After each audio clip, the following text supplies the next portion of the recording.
Be sure to consult a physician before performing this or any exercise program. This is especially important if you or your family has a history of high blood pressure, heart disease, or diabetes. It is your responsibility to evaluate your own medical or physical condition and to determine whether to perform or adapt any of the exercises in this Focus on Fitness episode. The use of any information provided in this Focus on Fitness episode is solely at your own risk. If you start to feel any pain or discomfort while exercising, stop immediately and contact your doctor or healthcare professional.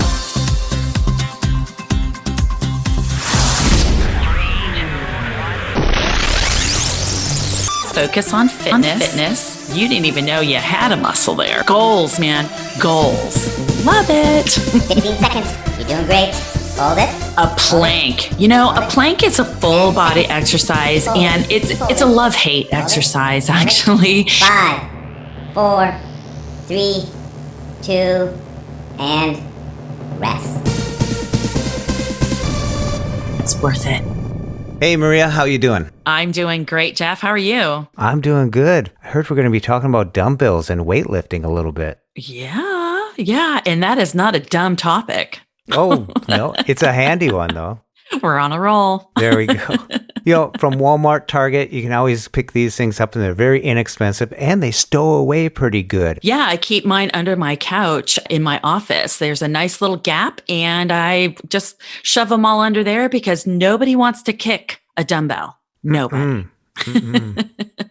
Or they're easy to fit inside of a closet next to your shoes, or even just lined up against a wall, again, if they're not in the way of, walking or, foot traffic. If you're starting out and you want to get dumbbells, I would start out with the lightweights. While you're at the store, check out the 3s, check out the 2s, then the 5s, and then there's 8s, and then there's 10s. And you can go higher to 12s and 15s, but I would say start out with the small ones just to firm up a little bit. We're talking about firming up where you're building tone. We're not going to start building up into some Arnold type of guy or Body by Jake or something. We're just talking about keeping the muscles active and something you can do at home and stow them away real easy. And if you go too fast, too heavy, too hard, and if you kick one of those 20-pounders, you're going to feel it. Yes, you are. And you're not going to feel it in your muscles. You're going to feel that in a broken toe. So yeah, I agree with all of that, Jeff.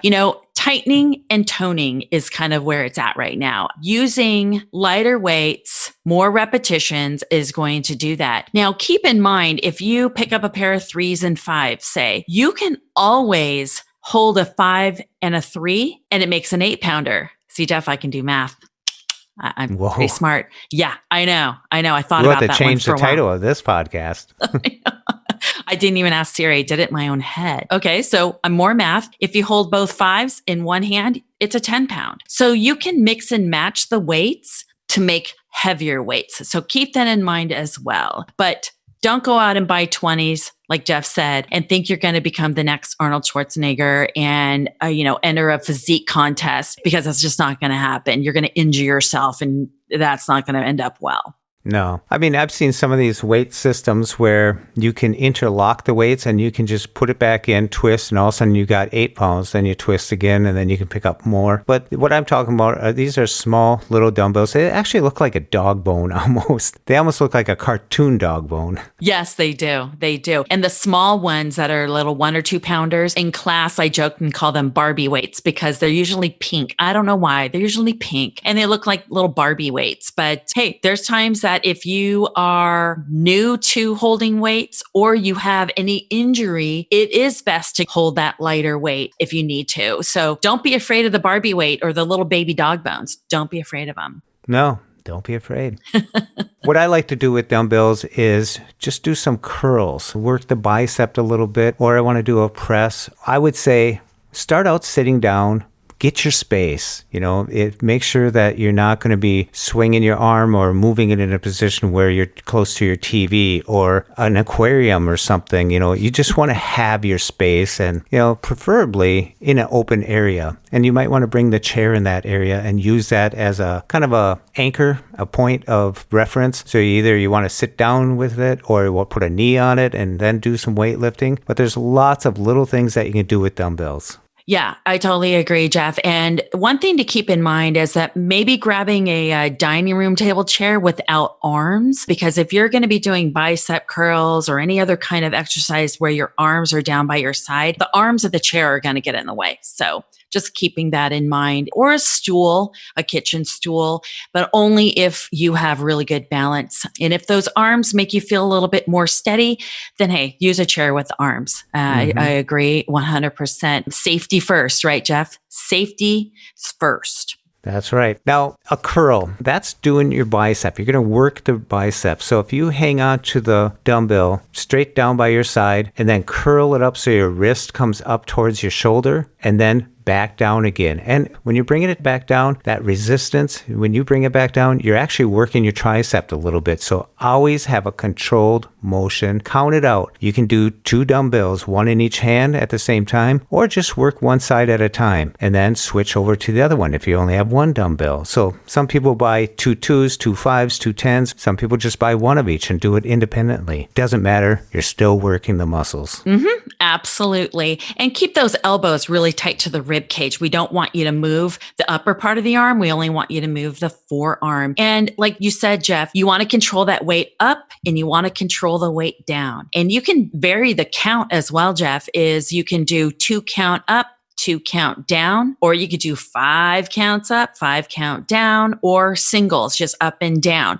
Vary the count of the movement. Faster, slower, quick move up and then a slow move down back to your thigh. You can also switch the hand position, Jeff, to what you would call a hammer curl. And that's where your palm is facing your thigh. So when you come on up, the top of the weight gets to the shoulder. And when you come back down, you bring that palm back to the thigh. So palms are facing inwards on that, just switching the way you're working the bicep. Those are great exercises for sitting in the chair for the bicep. So you got a little twist in it there. Yeah, a little twist. Mixing it up.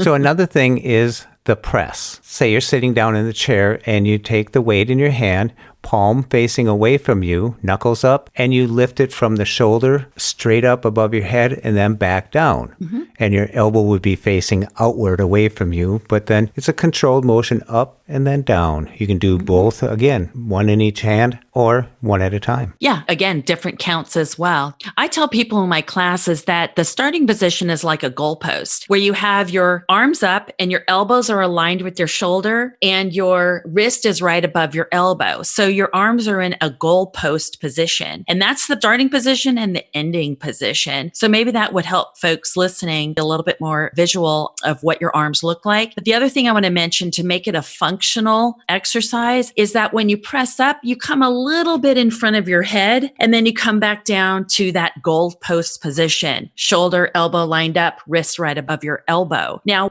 why I call it a functional exercise is that think about when you're trying to shove that suitcase up into a closet or sheets up into the top shelf. You're actually pushing a little bit forward above your head. So it helps with that functional movement. So those shoulder presses are a great exercise. Good one, Jeff.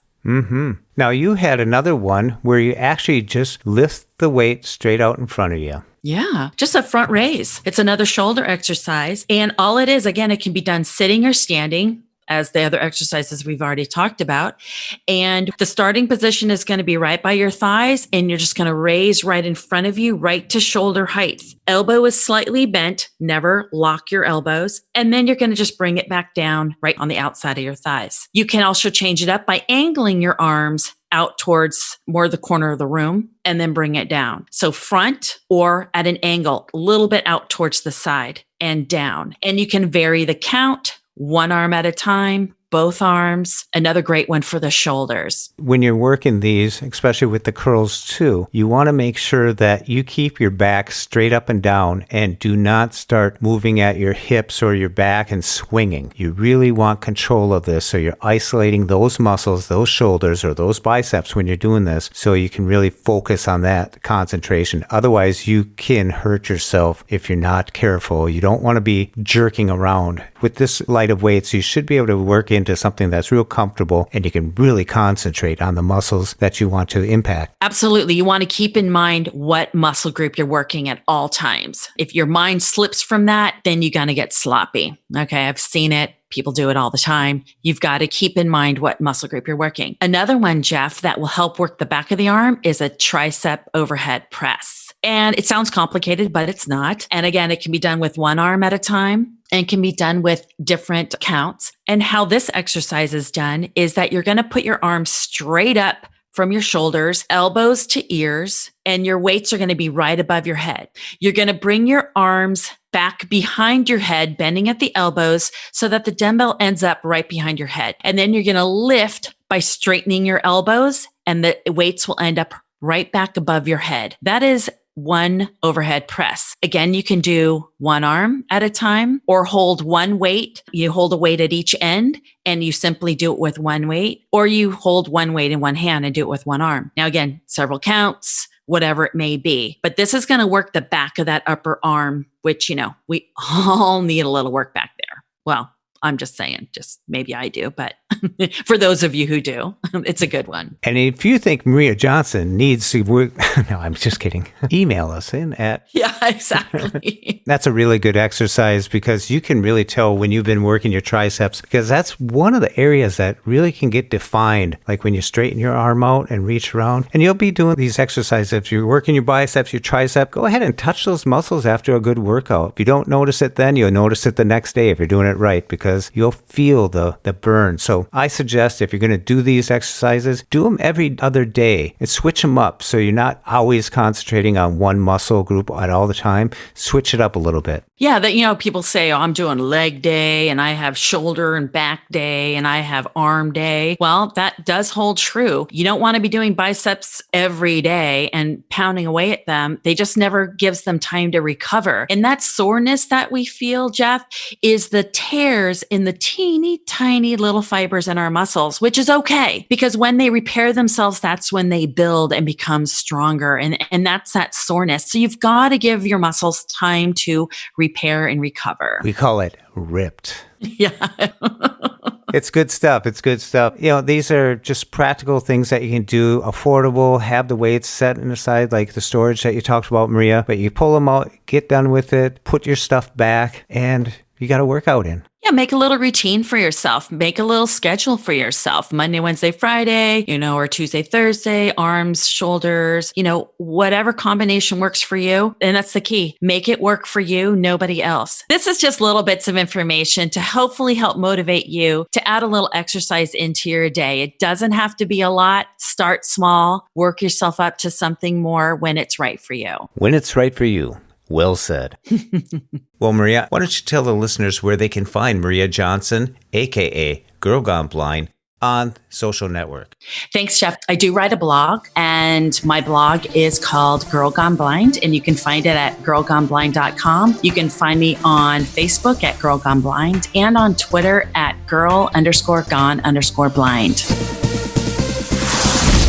Be sure to consult a physician before performing this or any exercise program. The use of any information provided in this Focus on Fitness episode is solely at your own risk. If you start to feel any pain or discomfort while exercising, stop immediately and contact your doctor or healthcare professional. Stay tuned for more episodes of Focus on Fitness right here on Blind Abilities. And most importantly, thank you for listening. We hope you enjoyed. And until next time, bye-bye. When we share what we see through each other's eyes, we can then begin to bridge the gap between the limited expectations and the realities of blind abilities.